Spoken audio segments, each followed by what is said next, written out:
Hi guys! Welcome to my vlog. Ayan po. Anuhan natin kung saan doon may baha kasi kanina na-post kasi yun sa FB. Ano daw, bumaha na daw ng bumaha doon.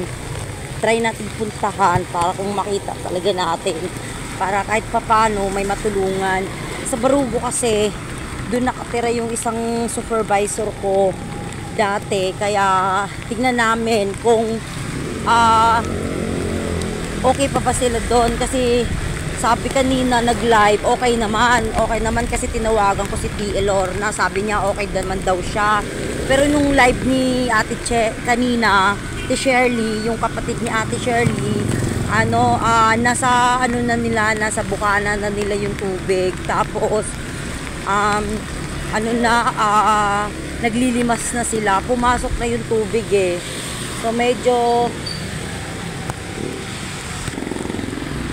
So medyo na-alarma na ako although wala naman kami may tulong dahil hindi naman kami rescuer. Tingnan natin kung talagang true na mataas ba talaga yung tubig sa Barugo.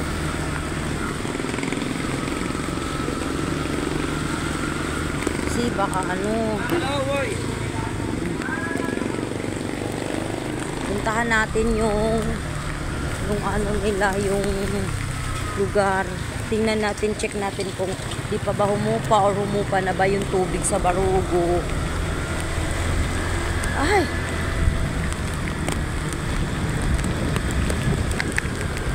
Dito okay pa naman. Sa Bungad okay pa siya eh. Kasi yung Barugo po, yung Matarik po is malapit po yun sa creek. Kaya siguro yung tubig dun sa creek umapaw. Kaya marami-raming bahay din po. Dito wala eh, oh. Okay dito eh, no? Hindi naman binaha.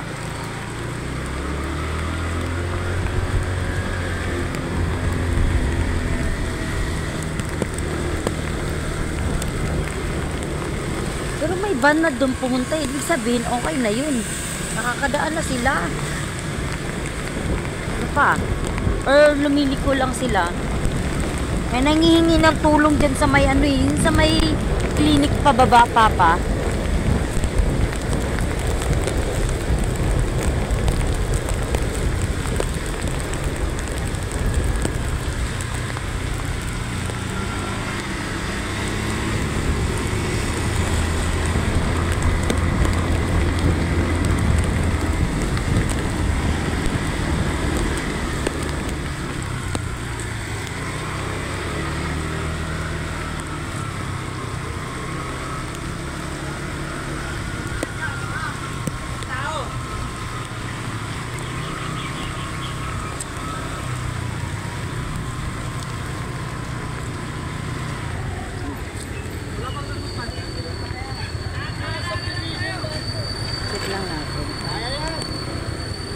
Yun nga talaga, baha.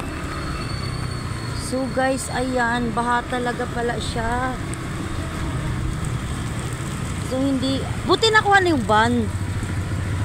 Update po dun sa Barugo. Wala na yung van. Wala na yung van. Wala na yung van. Okay na, wala na yung van. Ayan guys, wala na yung van. Wala si T. Lorna. Ang sabi niya kasi hanggang lang yung tubig. So guys, ang sabi po kasi sa akin ni T. Lorna nandun na kanina. So update tayo sa Barugo. Naligo sila.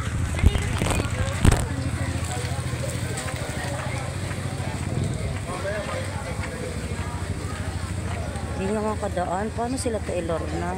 Gamit na gamit talaga. Ay, ito na yung mga nagalangan.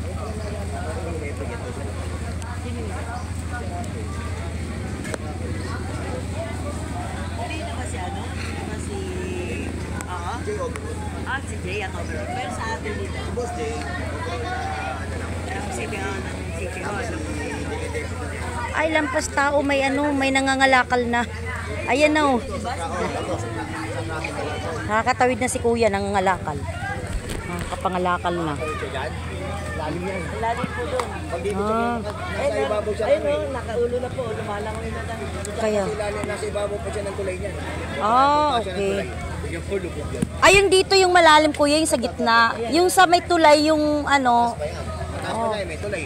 Pero pag bumayan ng tulay, lubog yan. Ayan o. Yun, langoy nga. Langoy niya nga.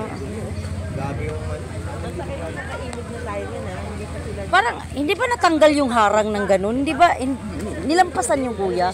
Di ba yung may, umapaw talaga siya? ganyan karami